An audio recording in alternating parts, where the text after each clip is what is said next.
you should definitely go see for yourself and come to your own conclusion about it.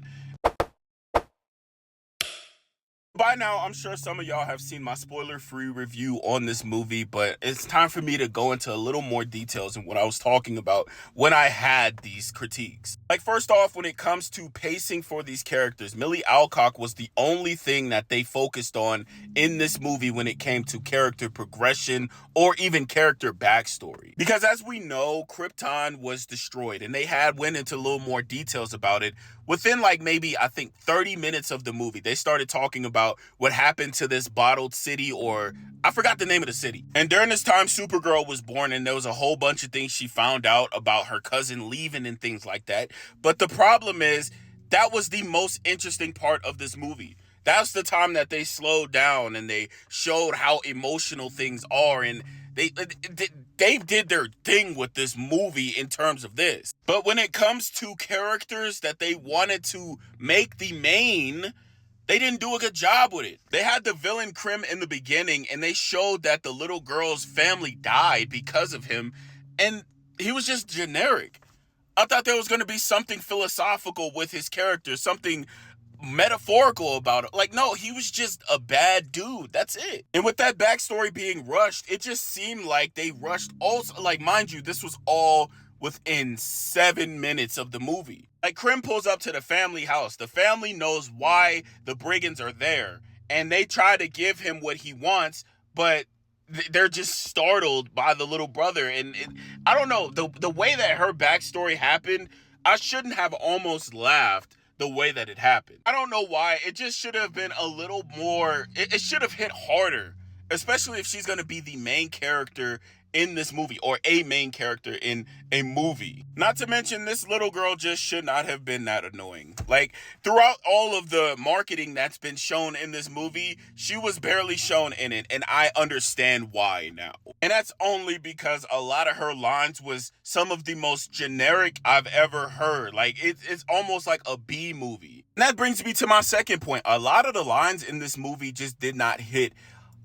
at all. It didn't seem like somebody was taking it very seriously when they were writing the scripts for this movie. Like, a lot of what she was going through in terms of dialogue, it just seemed extremely lazy, like a 14-year-old made this movie. And I understand that she's a young woman, but still, there still needs to be weight to what she says a lot of the times, even if she's a drunk, inebriated party girl most of the time. And that reminds me, they had the blueprint.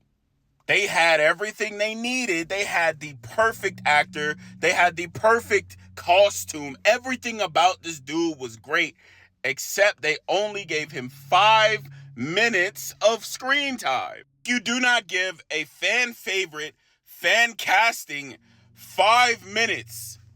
Like, out of all fan castings ever, this is top 5. And you did not do him justice. Like, neither in dialogue or in the amount of time that they gave him. Like, not even in the action scenes, bro. And number 3, the fighting just did not hit. The fighting was just not, there was no weight behind the punches. There was no feel behind what she was doing. There was times where it was okay, but it seemed like she was just swinging her arm like this. I'm like, dog, you're Supergirl. Like, a lot of the choreography was just, it was not it. There was some flashes of greatness in it, but greatness is a stretch. Like, out of all movie reviews, this is probably the most annoying one out of all of them, simply because this is coming straight off the heels of Superman from the year prior. And a lot of people that are James Gunn's fans are automatically assuming that anybody that has a bad review about this movie are automatically Snyder fans, or they're just haters of James Gunn stuff, when they can't look and see that this is not, there's a lot of things that were not done well in this movie. I do recognize that there are some individuals out there that do have that mindset, and I am not one of them, and I neither condone that either.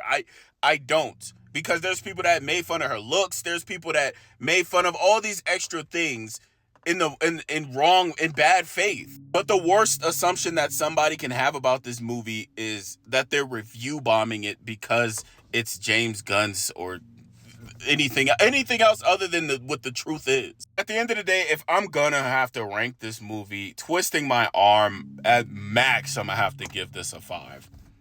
Like, dog, it I don't know how to explain it. Like, they had every tool possible. The cinematography was well enough. They had good set pieces. They had good costume designs. They had Millie Alcock as Supergirl. They had Jason Momoa. The only bad thing you can really say is the little girls' dialogue and the villain. That's it. The main thing that made this movie bad was the pacing. That was the biggest issue. They chopped the hell out of this movie, bro. So if you're going to see this movie and you're only just watching my review just to see what people would think of it, you should definitely go see for yourself and come to your own conclusion about it. But don't just go off of the internet and then come to a conclusion, because that's just immaturity.